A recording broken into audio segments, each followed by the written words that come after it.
नमस्कार, मी ऋतुजा. न्यूज अनकटच्या कृषी अपडेट्स मध्ये आपलं स्वागत. पाहूयात कृषी क्षेत्रातील महत्त्वाच्या घडामोडी. बाजार समित्यात सुधारणा करून त्यांना अर्थसक्षम करण्याबरोबरच शेतकऱ्यांना इतर पर्यायी बाजार व्यवस्था उपलब्ध करून देण्याऐवजी एक पाऊल मागे टाकत बाजार समित्यांच्या संख्येत भर घालण्याचे काम राज्य सरकारने केले. शिरूर तालुक्यात शासनाची मुख्यमंत्री सौर कृषी पंप योजना मोठ्या प्रमाणात यशस्वी होत आहे. वीज टंचाईमुळे त्रस्त असलेल्या शेतकऱ्यांना या योजनेमुळे कमी खर्चात सौर ऊर्जेवर चालणारे कृषी पंप मिळत आहेत. मात्र या योजनेसाठी देण्यात येणाऱ्या सौर पंप एजन्सीकडून शेतकऱ्यांना सौर वाहतूक, खड्डा खोदणे, सिमेंट तसेच संच बसवण्याचा खर्च घेऊन पिळवणूक केली जाते.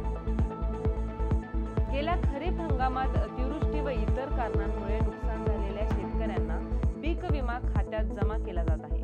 मात्र नैसर्गिक आपत्ती अंतर्गत नुकसानाच्या केवळ 25% पीक विमा दिला जात असून यामुळे अनेकांच्या खात्यात 200 रुपयांची मदत जमा झाल्याने रोष व्यक्त केला जात आहे. महात्मा फुले कृषी विद्यापीठाच्या बियाणे विभाग व उद्यान विद्या विभागाच्या रोपवाटिकेच्या प्रक्षेत्रावरील आंबा फळांच्या लिलावातून यंदा विक्रमी 1,84,00,00,000 उत्पन्न मिळाले. हापूस आंबा दरात मोठी घसरण झाली असून 1,500 ते 2,000 रुपयांपर्यंत 4 ते 5 डझनाच्या पेटीला दर मिळत आहे.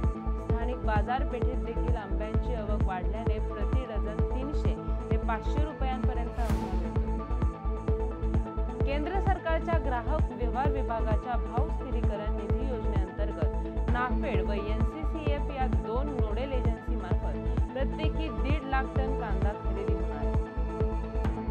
अमेरिकेत समुद्री वाहतुकीमार्गे प्रायोगिक निर्यातीच्या पहिल्या प्रयत्नात डाळिंब संशोधन केंद्राच्या तांत्रिक सहकार्याने साठवणूक क्षमता 60 दिवसांपर्यंत वाढवण्यासंबंधी स्थिर चाचण्या घेण्यात आल्या. उजनी कालव्यातील वितरिका क्रमांक 37 मधून शेती पिकाला उन्हाळी हंगामासाठी अद्याप पाणी सोडण्यात आलेले नाही. त्यामुळे या लाभ क्षेत्रात असलेली पिके सध्या उन्हामुळे व पाण्याअभावी जळून चालली आहेत. कालवा प्रशासनाचे याकडे दुर्लक्ष होत असल्याने शेतकरी वर्गातून संताप व्यक्त केला जातो.